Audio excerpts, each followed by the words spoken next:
അസ്സലാമു അലൈക്കും വറഹ്മത്തുള്ളാഹി വബറകാതുഹു. പ്രിയപ്പെട്ടവരെ, ഇന്നലെ സമസ്ത കേരള ജംഇയ്യത്തുൽ ഉലമയുടെ കേന്ദ്ര മുശാവറ യോഗം കോഴിക്കോട്ട് വെച്ച് നടന്നു. തീർത്തും അച്ചടക്ക ലംഘനം ഉണ്ടായിട്ടുണ്ട് എന്ന് പറയാതിരിക്കാൻ നിർവാഹമില്ല. സമസ്ത കേരള ജംഇയ്യത്തുൽ ഉലമ എന്ന് പറയുന്നത് കേരളീയ മുസ്ലിങ്ങളുടെ ആധികാരിക പരമോന്നത മത പണ്ഡിത സഭയാണ്. എല്ലാ അർത്ഥത്തിലും വിശ്വാസികളുടെ വിശ്വാസ സംരക്ഷണത്തിനും അവരുടെ സാമൂഹികവും സാംസ്കാരികവുമായ വളർച്ചകൾക്കും അതിൻ്റെ ഉത്ഥാനത്തിനുമൊക്കെ വേണ്ടി പ്രവർത്തിക്കുന്ന വിദ്യാഭ്യാസപരമായ ഒരുപാട് വിപ്ലവാത്മകരമായ പ്രവർത്തനങ്ങൾ നടത്തിക്കൊണ്ടിരിക്കുന്ന ഒരു മഹൽ പ്രസ്ഥാനമാണ് സമസ്ത കേരള ജംഇയ്യത്തുൽ ഉലമ. ഒരുപാട് കീഴ്ഘടകങ്ങൾ അതിനുണ്ട്. ആ കീഴ്ഘടകങ്ങളുടെയൊക്കെ മേൽനോട്ടങ്ങളിൽ വ്യത്യസ്തങ്ങളായ പദ്ധതികൾ ആവിഷ്കരിച്ച് നടപ്പിലാക്കിക്കൊണ്ടിരിക്കുന്നു. എല്ലാവരെയും സമന്വയിപ്പിച്ചുകൊണ്ട് അതിൻ്റെ ഒരു കേന്ദ്രീകൃത നേതൃത്വം എന്ന നിലക്ക് 40 അംഗ മുശാവറ അതിൻ്റെ പണ്ഡിത സഭയായി ആത്യന്തികമായ തീരുമാനങ്ങൾ വരുന്ന ബോഡിയായി മുസ്ലിം കേരളം അംഗീകരിച്ചു വരുന്നുണ്ട്. അതുകൊണ്ട് തന്നെ ഒരു വിഷയത്തെക്കുറിച്ച് സമസ്ത പഠിക്കുന്നു എന്ന് പറയുമ്പോൾ, അതിനെക്കുറിച്ചൊരു വിധി പറയുന്നു എന്ന് പറയുമ്പോൾ കേരളീയ സമൂഹം വളരെ പ്രതീക്ഷയോടെ ആകാംക്ഷയോടുകൂടെയാണ് അതിനെ ഉറ്റുനോക്കാറ്. ആനുകാലിക വിഷയങ്ങളുമായി ബന്ധപ്പെട്ട കാര്യങ്ങളിൽ ഇന്നലെ നടന്ന മുഷാവറയിൽ അതുമായി ബന്ധപ്പെട്ട ചില തീരുമാനങ്ങൾ വരാനുണ്ട് എന്ന ബോധ്യത്തിൻ്റെ അടിസ്ഥാനത്തിലാണ് നേരം വെളുക്കും മുൻപേ മാധ്യമപ്പട കോഴിക്കോട് സമസ്തയുടെ ഓഫീസിൻ്റെ മുൻപിൽ തമ്പടിച്ചത്.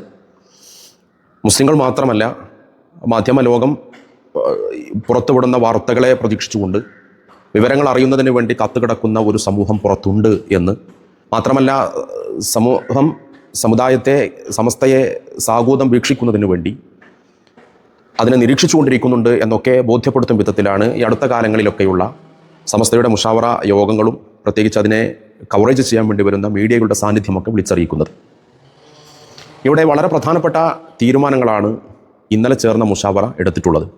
എന്നാൽ ആ തീരുമാനങ്ങൾ മുഴുവനും അപ്രസക്തമാക്കും വിധം, അതിൻ്റെ പ്രഭ മങ്ങിപ്പോകാൻ ഉതകും വിധത്തിലുള്ള ചില പ്രവണതകളാണ് പിന്നീട് മുഷാവറ യോഗാനന്തരം നടന്നതായി നമ്മൾ കാണുന്നത്. അതിൻ്റെ നിജസ്ഥിതി എന്താണ്? വാസ്തവത്തിൽ അച്ചടക്ക ലംഘനം നടന്നിട്ടുണ്ടോ എന്നതിനെക്കുറിച്ച് നമ്മൾ ഒന്ന് പഠിക്കുകയും മനസ്സിലാക്കുകയും ചെയ്യേണ്ടതുണ്ട്. ഇന്നലെ മുഷാവറ യോഗത്തിൽ നടന്നതെന്താണ്? വളരെ പ്രധാനപ്പെട്ട 4 തീരുമാനങ്ങൾ കൈക്കൊണ്ടതായി സമസ്ത കേരള ജംഇയ്യത്തുൽ ഉലമയുടെ അധ്യക്ഷൻ, അദ്ദേഹമാണ് മുഷാവറയുടെ യോഗ തീരുമാനങ്ങൾ. ബഹുമാനപ്പെട്ട സയ്യിദുൽ ഉലമ മുഹമ്മദ് ജിഫ്രി മുത്തുക്കോയ തങ്ങൾ പ്രസിഡന്റ് സ്ഥാനം ഏറ്റെടുത്തത് മുതൽ സമസ്തയുടെ ഏതേതു കാര്യങ്ങളുടെയും ആധികാരികമായ വർത്തമാനം പറയുന്നത്, അത് മീഡിയകളോടാവട്ടെ, ബന്ധപ്പെട്ട ഉദ്യോഗസ്ഥന്മാരോടാവട്ടെ, സർക്കാരിനോടാവട്ടെ, കാര്യങ്ങളിലെല്ലാം നേരിട്ടിടപെടുന്ന ഒരു രീതി ജിഫ്രി തങ്ങൾ വന്നത് മുതലുണ്ട്. അതുകൊണ്ട് തന്നെ ഇന്നത്തെ കാലത്ത്, വർത്തമാനകാലത്ത് കേന്ദ്ര മുഷാവറ ഒരു തീരുമാനമെടുത്താൽ, ഒരു വിഷയം ചർച്ച ചെയ്താൽ, അല്ലെങ്കിൽ സമുദായത്തിൽ നടന്നുകൊണ്ടിരിക്കുന്ന ഒരു വിഷയത്തെക്കുറിച്ചുള്ള ആധികാരികമായ അതിനോടുള്ള സമീപനം എന്താണ് എന്ന് പറയാൻ അതിന് ഇന്നൊരു പ്രസിഡന്റ് ഉണ്ട്. തങ്ങളാണത് പറയേണ്ടത്. തങ്ങൾ ഇന്നലെ വിശദമായി വളരെ സരസമായി ആ വിഷയം മീഡിയയ്ക്ക് മുൻപിൽ മുഷാവറ യോഗം കഴിഞ്ഞ ഉടനെ അവതരിപ്പിക്കുകയും ചെയ്തിട്ടുണ്ട്. എന്താണ് പ്രധാനമായും പറഞ്ഞത്? 1991 ആരാധനാലയ സംരക്ഷണ നിയമം അത് ഇവിടെ നിലനിർത്തപ്പെടണം. ആ നിയമങ്ങൾ കാറ്റിൽ പറത്തിക്കൊണ്ട് ആരാധനാലയങ്ങൾ കയ്യേറ്റം ചെയ്യപ്പെടുന്നതിനെതിരെ ശക്തമായ നിലപാട് സമസ്ത സ്വീകരിക്കും എന്ന ഒരു താക്കീതാണ് ഇന്നലെ ചേർന്ന മുഷാവറ യോഗത്തിലെ വളരെ പ്രധാനപ്പെട്ട ഒന്ന്. മറ്റൊന്ന് CIC-യുമായി ബന്ധപ്പെട്ട വിഷയമാണ്. അബ്ദുൽ ഹക്കീം ഫൈലി ആദർശേരി നേതൃത്വം നൽകുന്ന വിദ്യാഭ്യാസ സംരംഭങ്ങളുമായി, പ്രൊജക്റ്റുകളുമായി സമസ്തക്ക് ബന്ധമില്ല എന്ന് നേരത്തെ പ്രഖ്യാപിച്ചതാണ്. അത് ആവർത്തിച്ച് പ്രഖ്യാപിക്കുകയാണ് വീണ്ടും മുഷാവറ. മാത്രമല്ല, സമസ്തയുടെയും മുസ്ലിം ലീഗിൻ്റെയും ആദരണീയരായ നേതാക്കൾ ചേർന്നെടുത്ത തീരുമാനങ്ങൾ മധ്യസ്ഥ ചർച്ചയിലൂടെ ബഹുമാനപ്പെട്ട പാണക്കാട് സയ്യിദ് സാദിഖ് അലി ശിഹാബ് തങ്ങളെ ചുമതലപ്പെടുത്തി നടപ്പിൽ വരുത്താൻ ഏൽപ്പിച്ച 9 കാര്യങ്ങൾ, ആ കാര്യങ്ങൾ പാലിക്കാമെന്നും നടപ്പിലാക്കാമെന്നും വാക്കു പറഞ്ഞത് തങ്ങളാണ്, സയ്യിദ് സാദിഖ് അലി ശിഹാബ് തങ്ങളാണ്.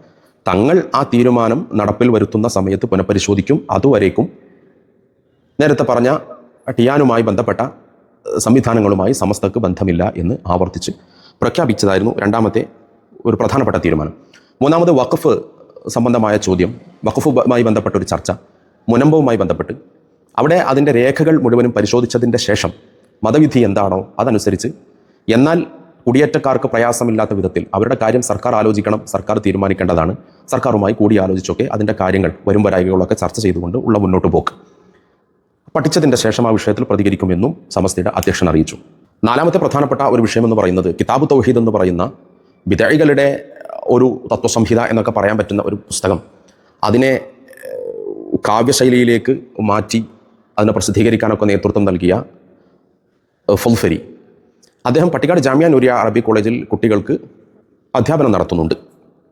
അത് പാടില്ല, അദ്ദേഹത്തെ അവിടെ മാറ്റി നിർത്തണം എന്ന് തീരുമാനിക്കാൻ വേണ്ടിയിട്ട് ജാമ്യയുടെ കമ്മിറ്റിക്ക് മുഷാവറ കത്ത് കൊടുക്കാൻ വേണ്ടി തീരുമാനിച്ചു. ഇവിടെയൊക്കെ സമസ്ത എടുക്കുന്ന നിലപാടുകളിലെ ഒരു സുതാര്യത കൂടി നമ്മൾ മനസ്സിലാക്കണം. സമസ്ത നേരിട്ട് നടത്തുന്ന സ്ഥാപനമാണ് പട്ടിക്കാട് ജാമിയ നൂരിയ. കമ്മിറ്റി അതിൻ്റെ നടത്തിപ്പിന് വേണ്ടി സൗകര്യത്തിന് വേണ്ടി കമ്മിറ്റികളൊക്കെ ഉണ്ടെങ്കിലും സമസ്ത നേരിട്ട് നടത്തുന്ന സ്ഥാപനമാണ്. സമസ്തക്ക് നേരിട്ട് തീരുമാനം പറയാനുള്ള എല്ലാ സ്വാതന്ത്ര്യം ഉണ്ടായിരിക്കെ തന്നെ അതിൻ്റെ ആ ബോഡിയെ മാനിച്ചുകൊണ്ടുള്ള ഒരു രീതിയാണ് സമസ്ത സ്വീകരിച്ചിട്ടുള്ളത്. അതുതന്നെയാണ് CIC-യുമായി ബന്ധപ്പെട്ട വിഷയത്തിലും സമസ്തയുടെ നിലപാട്. പലപ്പോഴായി അതിൻ്റെ കൂടിയാലോചനകൾ വർഷങ്ങളായി നടന്നുകൊണ്ടിരിക്കുന്നു. ആദരണീയരായ സാദാത്യങ്ങളെ, പാണക്കാട് തങ്ങന്മാരെ മധ്യസ്ഥരാക്കിയും അവരുടെ നേതൃത്വത്തിലുമായും അതുപോലെ മുസ്ലിം ലീഗിൻ്റെ ആദരണീയരായ നേതാക്കളുമായും ഒക്കെ മധ്യസ്ഥ ചർച്ചയിൽ ഏർപ്പെട്ടുകൊണ്ട് പ്രശ്നങ്ങൾ രമ്യമായി പരിഹരിക്കാനുള്ള ശ്രമങ്ങളാണ് ഇക്കാലം അത്രയും സമസ്ത സ്വീകരിച്ചിട്ടുള്ളത്. മറുഭാഗം അത് സ്വീകരിക്കാൻ സന്നദ്ധരല്ലെന്ന് ആവർത്തിച്ച് അവർ പറഞ്ഞപ്പോഴാണ് ചില നടപടിക്രമങ്ങളിലേക്ക് സമസ്തക്ക് മുന്നോട്ട് പോകേണ്ടി വന്നത്. ഏതാണെങ്കിലും ഈ പ്രധാനപ്പെട്ട ഇത്തരം 4 ചർച്ചകൾ അവിടെ നടന്നു. സമൂഹം ഏറെ പ്രതീക്ഷയോടുകൂടി ആ ചർച്ചയുടെ അനന്തര ഫലങ്ങൾ കാത്തിരിക്കുന്ന നേരമാണ്. എന്നാൽ ഈ ചർച്ചയെ മുഴുവനും അപ്രസക്തമാക്കും വിധത്തിലുള്ള ചില ചർച്ചകളാണ് മീഡിയകളിലൂടെ പിന്നീട് പുറത്തു വരുന്നത്. ഉമർ ഫൈസി സമസ്ത കേന്ദ്ര മുഷാവറ അംഗമാണ്. അദ്ദേഹത്തിനെതിരെ ചില ആരോപണങ്ങൾ, അദ്ദേഹം നടത്തിയ ചില പരാമർശങ്ങൾ, അദ്ദേഹത്തിൻ്റെ പ്രസംഗത്തിൽ വന്ന ചില പ്രയോഗങ്ങൾ, അതെല്ലാം ചില ഭാഗങ്ങളിലേക്ക് മാത്രമുള്ളതാണ് എന്ന് വരുത്തി തീർത്തുകൊണ്ട് അദ്ദേഹത്തെ മുഷാവറയിൽ നിന്ന് പുറത്താക്കണം, അദ്ദേഹത്തിനെതിരെ നടപടി സ്വീകരിക്കണം എന്നൊക്കെ പറഞ്ഞുകൊണ്ടുള്ള ഒരു വാദം ഒരു ഭാഗത്ത് നടന്നുകൊണ്ടിരിക്കുന്നു. മുഷാവറക്കകത്ത് നിന്ന് പോലും അങ്ങനെ ഒരു വാദം വന്നുകൊണ്ടിരിക്കുന്നു. പുറത്തു നിന്ന് കുറേ അത്തരം വാദങ്ങളെ അനുകൂലികളായ ആളുകൾ സമ്മർദ്ദം ചെലുത്തിക്കൊണ്ടിരിക്കുന്നു. അദ്ദേഹവുമായി ബന്ധപ്പെട്ട ചില കാര്യങ്ങൾ ചർച്ച ചെയ്യാൻ വേണ്ടി അദ്ദേഹത്തെ മുഷാവറയിൽ നിന്ന് താൽക്കാലികമായി മാറി നിൽക്കാൻ വേണ്ടി പ്രസിഡന്റ് ആവശ്യപ്പെട്ടപ്പോൾ അദ്ദേഹം അതിന് വിസമ്മതിച്ചു എന്നാണ് പറയപ്പെടുന്നത്. അപ്പോൾ അദ്ദേഹത്തെ മാറി നിൽക്കാൻ സമസ്തയുടെ പ്രസിഡന്റിനെ സപ്പോർട്ട് ചെയ്തു എന്ന് പറയപ്പെടുന്ന ആ സമസ്തയുടെ പ്രസിഡന്റിനെ സപ്പോർട്ട് ചെയ്ത് സംസാരിച്ചവർക്കെതിരെ ഉമർ ഫൈസി ഉസ്താദ് നടത്തിയ ചില പരാമർശങ്ങളൊക്കെയാണ് പിന്നീട് ചർച്ചയായത്. ഗൗരവമുള്ള കാര്യങ്ങൾ മുഴുവനും മങ്ങിപ്പോകുന്ന ഒരു സാഹചര്യത്തിലേക്ക് ഇന്നലെ സമസ്ത മുഷാവറ യോഗം കഴിഞ്ഞ ഉടനെ ഉള്ളിൽ നിന്ന് തന്നെ പുറത്തേക്ക് പോയ ഒരു വാർത്ത കാരണമാക്കിയിട്ടുണ്ട്. നമ്മൾ നേരത്തെ മനസ്സിലാക്കിയതുപോലെ പറഞ്ഞതുപോലെ സമസ്ത മുഷാവറ തീരുമാനിച്ചു കഴിഞ്ഞാൽ ആ തീരുമാനം ആത്യന്തികമായി പറയേണ്ടത് അതിൻ്റെ പ്രസിഡന്റാണ്. ആ ഒരു നടപ്പ് രീതിയാണ് ഇവിടെ അനുവർത്തിച്ചു പോരുന്നത്. എന്നാൽ സമസ്തയുടെ പ്രസിഡന്റ് പറയാത്ത, മീഡിയകൾക്ക് മുൻപിൽ നിന്ന് വിശദീകരിക്കുമ്പോഴൊന്നും ഒരു സൂചന പോലും കൊടുക്കാത്ത വിഷയം മീഡിയയ്ക്ക് എങ്ങനെ കിട്ടി എന്ന് ഒന്ന് ചർച്ചയീഭവിക്കേണ്ട സംഗതിയാണ്, ഗൗരവത്തോടെ എടുക്കേണ്ട സംഗതിയുമാണ്. സമസ്ത കേരള ജംഇയ്യത്തുൽ ഉലമയുടെ മുഷാവറ എന്ന് പറയുന്ന പരമോന്നത സംഘടനയുടെ ആധികാരിക പണ്ഡിത സഭയുടെ അകത്ത് നടക്കുന്ന ചർച്ച, അത് പുറത്തു വന്നതിൻ്റെ പുറകിലുള്ള വഞ്ചന എന്താണ് എന്നതിനെക്കുറിച്ചും നമ്മൾ ചർച്ച ചെയ്യേണ്ടതുണ്ട്. സ്വാഭാവികമായും ഒരു വിഷയത്തിൽ ചർച്ച നടക്കുമ്പോൾ അഭിപ്രായാന്തരങ്ങൾ ഉണ്ടാകുമെന്നത് നമുക്കറിയുന്ന കാര്യമാണ്. ഒരു മനുഷ്യൻ്റെ കൈകളിലുള്ള കാലുകളിലുള്ള വിരലുകൾ പോലും ഒരേ അനുപാതത്തിലല്ല അതിൻ്റെ നീളവും വീതിയും ഉള്ളത്, വ്യത്യസ്തങ്ങൾ. ഒരു കുടുംബത്തിൽ ഒരു മാതാവിൻ്റെയും പിതാവിൻ്റെയും മക്കൾ തന്നെയും പല സ്വഭാവക്കാരായിരിക്കും. ഈ അഭിപ്രായങ്ങൾ ഒരു വിഷയത്തിൽ തർക്കങ്ങൾ വരുമ്പോൾ, കൂടിയാലോചനകൾ വരുമ്പോൾ ഉണ്ടാകുന്ന അഭിപ്രായങ്ങളെ മുഴുവനും സമന്വയിപ്പിച്ചുകൊണ്ട് ഒരു ഏകീകൃത രൂപത്തിലേക്ക് കൊണ്ടുവന്ന് ആ ഏകീകൃത രൂപം നടപ്പിലാക്കുന്നതിന് വേണ്ടി മറ്റുള്ളവരെ, കൂടെയുള്ളവരെ മുഴുവനും ഒരുമിപ്പിച്ചു കൊണ്ടുപോകുന്ന രീതിയാണ് സമസ്ത കേരള ജംഇയ്യത്തുൽ ഉലമയുടെ ഉന്നതരായ നേതൃത്വം അനുവർത്തിച്ചു പോരുന്ന ഒരു രീതി. അങ്ങനെ ഉണ്ടാകുന്ന അഭിപ്രായ പ്രകടനങ്ങളെ ചേരിതിരിവുകളായി, വിമത നീക്കങ്ങളായി വക്രീകരിച്ചുകൊണ്ട് പൊതുസമൂഹത്തിന് ചർച്ചക്കിട്ട് കൊടുക്കുന്ന രീതി, അതേതായാലും ശരിയായില്ല എന്ന അഭിപ്രായത്തിൽ 2 പക്ഷമുണ്ടാകാൻ സാധ്യതയില്ല. മുക്കം ഉമർ ഫൈസിയുമായി ബന്ധപ്പെട്ട വിഷയത്തിൽ അദ്ദേഹം ചർച്ചയിൽ നടത്തിയ ഒരു പരാമർശത്തെ ചൊല്ലിയാണ് ചർച്ച വരുന്നത്.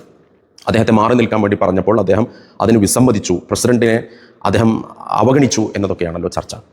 ഇവിടെ മനസ്സിലാക്കേണ്ട ഒരു സംഗതി, ദാറുൽ ഹുദയിൽ പോയി ബഹുമാനപ്പെട്ട സയ്യിദ് ജിഫ്രി മുത്തുക്കോയ ചിലരൊക്കെ സമ്മർദ്ദത്തിലാക്കി എന്ന് പറഞ്ഞാൽ അദ്ദേഹം സമ്മർദ്ദത്തിന് വശംവദമായി എന്നല്ല. ചർച്ച നടക്കുമ്പോൾ ഉമർ ഫൈസിയെ മാറ്റി നിർത്തണമെന്നാണ് അദ്ദേഹത്തിനുള്ള സമ്മർദ്ദം. മസ്ലഹത്ത് ആഗ്രഹിച്ചുകൊണ്ട് കുറേ ആളുകൾ അവരുടെ ഭാഗത്ത് അന്യായമുണ്ടെങ്കിലും നീതീകരിക്കാൻ കഴിയാത്ത കാര്യങ്ങളാണ് ആവശ്യപ്പെടുന്നതെങ്കിലും ഉമ്മത്തിൽ ഒരു ഫിർക്കത്തുണ്ടാവരുത്, ഒരു ഭിന്നതയുണ്ടാവരുത്, നല്ല നിലക്ക് തന്നെ സമുദായത്തെ പിളരാൻ അനുവദിക്കാതെ എല്ലാവരോടും നീതിയുക്തമായ നിലപാട് സ്വീകരിച്ചുകൊണ്ട് മുൻപോട്ട് പോകണമെന്ന് ആഗ്രഹിക്കുന്ന ഒരു വ്യക്തിത്വം എന്ന നിലക്ക് തൽക്കാലം ഉമർ ഫൈസി ഉസ്താദിനോട് മാറി നിൽക്കാൻ വേണ്ടി തങ്ങൾ ആവശ്യപ്പെടുന്നു. തങ്ങളുടെ സ്വമേധയാ ഉള്ള ഒരു അഭിപ്രായ പ്രകടനമല്ല അത് എന്ന് നമ്മൾ അടിവരയിട്ട് മനസ്സിലാക്കേണ്ട സംഗതിയാണ്. അവിടെ ഉമർ ഫൈസി ഉസ്താദ് ഇടപെട്ട് പറയുന്നു, ഇവിടെ ഇവർ ഉന്നയിക്കുന്ന ആരോപണങ്ങൾ തീർച്ചയായും അദ്ദേഹത്തിൻ്റെ ഭാഗത്ത് അവിടെ ന്യായം കണ്ടെത്താൻ കഴിയും. കാരണം രണ്ട് പക്ഷമുണ്ടാകുമ്പോൾ ഒരു പക്ഷം ആരോപണങ്ങൾ ഉന്നയിക്കുമ്പോൾ അതിൽ സത്യസന്ധതയുണ്ടോ ഇല്ലയോ, ദുരാരോപണങ്ങളാണെങ്കിൽ അതിനെതിരെയുള്ള തൻ്റെ വാദങ്ങൾ എന്താണ്, അത് നിരത്താനുള്ള ഒരു സ്വാതന്ത്ര്യം അദ്ദേഹത്തിനുണ്ട്. അദ്ദേഹത്തിൻ്റെ പക്ഷം പറയാൻ അദ്ദേഹമല്ലാതെ മറ്റാർക്കാണ് കഴിയുക. അതുകൊണ്ട് ആ ചർച്ച നടക്കുമ്പോൾ താനും അവിടെ നിൽക്കും. ആ ചർച്ചയിൽ ഇടപെട്ടുകൊണ്ട് തൻ്റെ ഭാഗം ന്യായീകരിക്കാനും തൻ്റെ ഭാഗം പറയാനുമുള്ള അവസരം ഉണ്ടാകണമെന്ന ഒരു ആവശ്യമാണ് അദ്ദേഹം മുന്നോട്ട് വെച്ചിട്ടുള്ളത്. എന്നാൽ ആ ആവശ്യം പിന്നീട് തങ്ങൾ സയ്യിദ് അവർകൾ നിരാകരിച്ചിട്ടില്ല, പ്രസിഡന്റ് നിരാകരിച്ചിട്ടില്ല എന്നതും അടിവരയിട്ട് മനസ്സിലാക്കേണ്ട സംഗതിയാണ്. എന്ന് വെച്ചാൽ ഉമർ ഫൈസി ആവശ്യപ്പെട്ടതിൽ ന്യായമുണ്ട് എന്ന് ബോധ്യപ്പെട്ടതിൻ്റെ അടിസ്ഥാനത്തിലാണ് ബഹുമാനപ്പെട്ട പ്രസിഡന്റ് ആ വിഷയത്തിൽ മൗനം പാലിച്ചത്. മാത്രമല്ല, ഈ ആരോപണങ്ങൾ അദ്ദേഹത്തിൻ്റെ മേൽ, ഉമർ ഫൈസിക്ക് മേൽ പരാതി ഉന്നയിക്കാൻ വന്ന ആളുകൾ, അതിന് നേതൃത്വം നൽകുന്നവർ, അവരല്ലേ യഥാർത്ഥത്തിൽ ഇപ്പോൾ അച്ചടക്ക ലംഘനം നടത്തിയതിൻ്റെ പിന്നിലുള്ള സ്രോതസ് എന്ന് മനസ്സിലാക്കാൻ കഴിയുന്നത്? മീഡിയകളിലൂടെ അതിൻ്റെ പ്രൂഫുകൾ, എവിഡൻസുകൾ പുറത്തു വന്നിട്ടുണ്ടല്ലോ. നേരത്തെ അദ്ദേഹം പറയുന്നുണ്ടല്ലോ, സമസ്ത കേരള ജമിയത്തുൽ ഉലമയുടെ പ്രസിഡന്റിനെ സപ്പോർട്ട് ചെയ്തുകൊണ്ടാണ് താൻ സംസാരിച്ചത് എന്ന്. നേരത്തെ പല വിഷയങ്ങളിലും കേരള സർക്കാർ, ഒരു രാജ്യം ഭരിക്കുന്ന ഭരണാധികാരികളുമായി എല്ലാ കാലത്തും നല്ല ബന്ധം പുലർത്തി പോന്നിട്ടുള്ള പ്രസ്ഥാനമാണ് സമസ്ത കേരള ജമിയത്തുൽ ഉലമ. കേരളത്തിൽ നടക്കുന്ന ചില വിഷയങ്ങളുമായി ബന്ധപ്പെട്ടൊക്കെ കേരളത്തിൻ്റെ മുഖ്യമന്ത്രി നേരിട്ട് പ്രസിഡന്റ് അവർകളെ ബന്ധപ്പെടുമ്പോഴൊക്കെ ചിലരൊക്കെ അതിൽ വല്ലാത്ത അസ്വസ്ഥത പ്രകടിപ്പിച്ചിരുന്നു. മുൻപുള്ള പ്രസിഡന്റുമാർക്കൊന്നും ഇല്ലാത്ത രീതിയാണ്, മുമ്പുള്ള പ്രസിഡന്റുമാരൊന്നും ഭരിക്കുന്ന ഭരണകർത്താക്കളുമായി നേരിട്ട് ഇടപഴകുന്ന ബന്ധമുണ്ടായിരുന്നില്ല, രീതി ഉണ്ടായിരുന്നില്ല എന്നൊക്കെ പറഞ്ഞ് അങ്ങനെ തങ്ങളെ ആക്ഷേപിക്കാനുള്ള പ്രവണത ചിലരൊക്കെ നടത്തിയിരുന്നു. അതെന്തേ രാജ്യം ഭരിക്കുന്ന, സംസ്ഥാനം ഭരിക്കുന്ന ഭരണാധികാരികളുമായി കേരളത്തിലെ പ്രബല മുസ്ലിം മതസംഘടനയുടെ അധ്യക്ഷന് സംസാരിക്കാൻ ഇടനിലക്കാരെ ആവശ്യമുണ്ടോ? അതിൻ്റെ ആവശ്യമില്ലല്ലോ. രാജ്യം നൽകുന്ന സ്വാതന്ത്ര്യം, അങ്ങനെ ബന്ധപ്പെടാനും അവരുമായി സംസാരിക്കാനും സംവേദനം നടത്താനുമുള്ള സ്വാതന്ത്ര്യമൊക്കെ നൽകുന്നുണ്ട്. അതൊന്നും ചോദ്യം ചെയ്യാൻ ആർക്കും യാതൊരുവിധ അർഹതയുമില്ല എന്ന് പറയാതിരിക്കാൻ നിർവാഹമില്ല. ഏതാണെങ്കിലും ഈ വിഷയത്തിൽ പറയുന്ന ഒരു സംഗതി, ഇവിടെ സംഭരണവുമായി ബന്ധപ്പെട്ട ചില വിഷയങ്ങളിൽ ഈ ആരോപണം ഉന്നയിച്ച ഉമർ ഫൈസിക്കെതിരെ വാളെടുക്കുന്നവരൊക്കെ സ്റ്റേജും പേജും ഉപയോഗിച്ചുകൊണ്ട് നിരന്തരം പറഞ്ഞു നടന്നിരുന്ന ഒരു ഉദാഹരണമുണ്ട്, ഒരു ഉപമയുണ്ട്. ഒരു മോഷ്ടാവ് ഒരു ബാഗ് മോഷ്ടിച്ചു കൊണ്ട് പോകുന്നു. ആ മോഷ്ടാവിനെ ആളുകളെല്ലാവരും വളഞ്ഞിട്ട് പിടിക്കുന്നു. വളഞ്ഞിട്ട് പിടിക്കുന്ന നേരത്ത് അദ്ദേഹം ആ ബാഗിൽ നിന്ന് ഇതിൻ്റെ ഉടമസ്ഥർക്ക് അതിൽ നിന്ന് ഒരു നിശ്ചിത വിഹിതം എടുത്തു കൊടുക്കുന്നു. അപ്പോൾ ഇത് തിരിച്ചു കിട്ടിയ ആളുകൾ മുഴുവനും അതിനെ സ്വാഗതം ചെയ്യുന്നു. വിരോധാഭാസം എന്ന് വെച്ചാൽ മുസ്ലിങ്ങൾക്ക് അവരുടെ അവകാശമായ സംഭരണം കേരള സർക്കാർ പിടിച്ചെടുത്ത് കൊണ്ടുപോവുകയും അതിൽ നിന്ന് പിന്നെ ഒരു നിശ്ചിത ഓഹരി, അതിനെതിരെ ശബ്ദകോലാഹലങ്ങൾ ഉയരുമ്പോൾ, പ്രതികരണങ്ങൾ ഉണ്ടാകുമ്പോൾ അതിൽ നിന്നു തന്നെ ഒരു നിശ്ചിത ഓഹരി മാത്രം തിരിച്ചു കൊടുക്കുകയും ചെയ്യുമ്പോൾ അതിനെ സ്വാഗതം ചെയ്യുക എന്ന് പറഞ്ഞാൽ കള്ളന് കഞ്ഞി വെക്കുക എന്ന അർത്ഥത്തിലുള്ള സംസാരങ്ങളൊക്കെ സ്റ്റേജുകളിലും പേജുകളിലുമായി നിരത്തിയവർ, അങ്ങനെ അച്ചു നിരത്തിയവർ അവിടെ യഥാർത്ഥത്തിൽ സമസ്തയുടെ പ്രസിഡന്റിനെ അധിക്ഷേപിക്കുകയല്ലേ ചെയ്തിട്ടുള്ളത്, ആക്ഷേപിക്കുകയല്ലേ ചെയ്തിട്ടുള്ളത്. കള്ളന് കഞ്ഞി വെക്കുന്നവൻ എന്നു പേരെടുത്ത് പറഞ്ഞില്ല എന്നല്ലേ ഉള്ളൂ. അങ്ങനെ പ്രസിഡന്റിനെ ആക്ഷേപിച്ചവരല്ലേ. അത്തരം ആളുകളിൽ നിന്ന് എന്ത് നീതിയാണ് പ്രതീക്ഷിക്കാനുള്ളത്? അതുകൊണ്ട് തന്നെ അവരുടെ വാദങ്ങൾക്ക് മറുപടി പറയാൻ, വിഷയങ്ങളെക്കുറിച്ച് അറിയുന്ന, താനുമായി ബന്ധപ്പെട്ട കാര്യങ്ങൾ പറയാൻ ഏറ്റവും അർഹനായ താൻ തന്നെ അവിടെ നിൽക്കണം എന്ന് ഉമർ ഫൈസി ശഠിച്ചിട്ടുണ്ടെങ്കിൽ എങ്ങനെയാണ് അദ്ദേഹത്തെ കുറ്റപ്പെടുത്താൻ സാധിക്കുക? മാത്രമല്ല, ഇതിനോട് കൂട്ടിച്ചേർത്ത് മനസ്സിലാക്കേണ്ട മറ്റൊരു സംഗതിയുണ്ട്. കഴിഞ്ഞ 2 ദിവസങ്ങൾക്ക് മുൻപാണ് ഓഫീസിൽ വിളിച്ചുകൊണ്ട് സമസ്ത കേരള ജമിയത്തുൽ ഉലമയുടെ മുഷാവറ അംഗങ്ങളുടെ മുഴുവൻ കോൺടാക്റ്റ് നമ്പറുകൾ ചിലരൊക്കെ സ്വീകരിക്കുന്നത്. ഉന്നത തലങ്ങളിൽ നിന്നാണ് ആ നമ്പറുകൾ നൽകാൻ വേണ്ടി ആവശ്യപ്പെടുന്നത്. ഇവിടെ കുറേ കാലമായി വലിയ വഞ്ചനാത്മകമായ നിലപാടുകൾ സ്വീകരിക്കുന്ന ചില ആളുകൾ, അവരുടെ ഒരു നയം എന്ന് പറയുന്നത് വേട്ടക്കാർക്കൊപ്പം നിൽക്കുകയും എന്നാൽ ഇരകൾക്കൊപ്പം ഓടുകയും ചെയ്യുന്ന ഒരു രീതി അവർ സ്വീകരിച്ചു വരുന്നുണ്ട്. അത്തരക്കാരായ ആളുകളെ തിരിച്ചറിയാൻ കഴിയാത്ത വിധം നിഷ്കളങ്കരായ മുഷാവറ അംഗങ്ങൾ പ്രായമേറെയായിട്ടുണ്ട്, പരാധീനതകളുണ്ട്. കുട്ടികൾക്ക് ദർസും കിതാബുമൊക്കെ ഓതിക്കൊടുത്തുകൊണ്ട് അവരുടേതായ ആ ഒരു ലോകത്ത്, കർമ്മശാസ്ത്ര വിധികളുടെ ലോകത്ത്, ഖുർആൻ്റെ തഫ്സീറിൻ്റെയും ഹദീസുകളുടെ ആഖ്യാനങ്ങളുടെയും വ്യാഖ്യാനങ്ങളുടെയും ഒക്കെ ലോകത്ത് കഴിഞ്ഞുകൂടുന്ന സാത്വികരായ നിഷ്കളങ്കരായ ആളുകൾ അവരെ സ്വാധീനിക്കാൻ വേണ്ടി ശ്രമിക്കുമ്പോൾ, അവരുടെ സപ്പോർട്ട് ആവശ്യപ്പെട്ടുകൊണ്ട് മുഖം മിനുക്കി നടക്കുന്ന ആളുകളുടെയൊക്കെ ഫോൺ വിളികൾ വരുമ്പോൾ അവരൊക്കെ നേതാക്കളും ഈ സമുദായത്തിൻ്റെ ഉന്നമനത്തിനും വളർച്ചയ്ക്കും വേണ്ടി പ്രവർത്തിക്കുന്നവരാണ് എന്ന് അങ്ങനെ ഒരു ഒരു ഒരു ചിത്രം ഉണ്ടാക്കി വെച്ചവർ, അവരൊക്കെ വലയിൽ പെട്ടുപോകാൻ ഏറെ സാധ്യതയുള്ള സാത്വികരായ നിഷ്കളങ്കരായ അംഗങ്ങളാണ് മുഷാവറയിലുള്ളവരൊക്കെ. അപ്പോൾ അത്തരക്കാരെ തെറ്റിദ്ധരിപ്പിച്ചുകൊണ്ട് ചില പ്രതികാര നടപടികൾക്ക് നേതൃത്വം നൽകാൻ വേണ്ടി വരുന്നവരെ പ്രതിരോധിക്കണമെങ്കിൽ അത് തിരിച്ചറിയാൻ ശേഷിയുള്ളവർ ആ സഭയിൽ ഉണ്ടായിരിക്കുക എന്നുള്ളതല്ലേ അതിൻ്റെ നീതി. ആ നീതിയാണ് സമസ്തയുടെ കേന്ദ്ര മുഷാവറ അംഗമായ ഉമർ ഫൈസി മുക്കം ആവശ്യപ്പെട്ടിട്ടുള്ളത്. എന്നാൽ നോക്കൂ, ഇതെല്ലാം ആ സഭക്കകത്ത് നടന്ന ചർച്ചകളാണ്. ആ ചർച്ചകൾ ഒരു കാരണവശാലും നേരത്തെ പറഞ്ഞതുപോലെ അഭിപ്രായാന്തരങ്ങളിൽ നിന്നാണ് അഭിപ്രായ സ്വരൂപണം നടക്കേണ്ടത്. ആ ഏകീകൃതമായ ഒരു തീരുമാനം വന്നു കഴിഞ്ഞാൽ അതിൻ്റെ മുന്നോടിയായിട്ട് നടന്ന ചർച്ചകൾക്ക് പിന്നെ യാതൊരു സ്ഥാനവുമില്ല എന്ന് പ്രബുദ്ധരായ ആളുകൾക്കൊക്കെ മനസ്സിലാക്കാൻ കഴിയുന്ന സംഗതിയാണ്. എന്നാൽ പുറത്തു വന്നതിൻ്റെ ശേഷം നടന്ന ചർച്ചകൾ മുഴുവനും മീഡിയയ്ക്ക് ചോർത്തി കൊടുക്കുകയും ഇങ്ങനെ അരുതായ്മകളൊക്കെയാണ് സംഭവിച്ചത് എന്ന് പറഞ്ഞുകൊണ്ട് തങ്ങളിരിക്കുന്ന പ്രസ്ഥാനത്തിൻ്റെ സമുദായം ഹൃദയത്തിൽ വലിയ സ്ഥാനം കൊടുത്തിരുന്ന ഇപ്പോഴും കൊടുത്തുകൊണ്ടിരിക്കുന്ന ഒരു പ്രസ്ഥാനത്തെ അവമതിച്ചു കാണാൻ ഉതകും വിധത്തിലുള്ള പ്രസ്താവനകൾ പുറത്തേക്കിട്ട് കൊടുക്കുന്ന ആളുകൾ അവരല്ലേ യഥാർത്ഥത്തിൽ അച്ചടക്ക ലംഘനം നടത്തിയിട്ടുള്ളത്.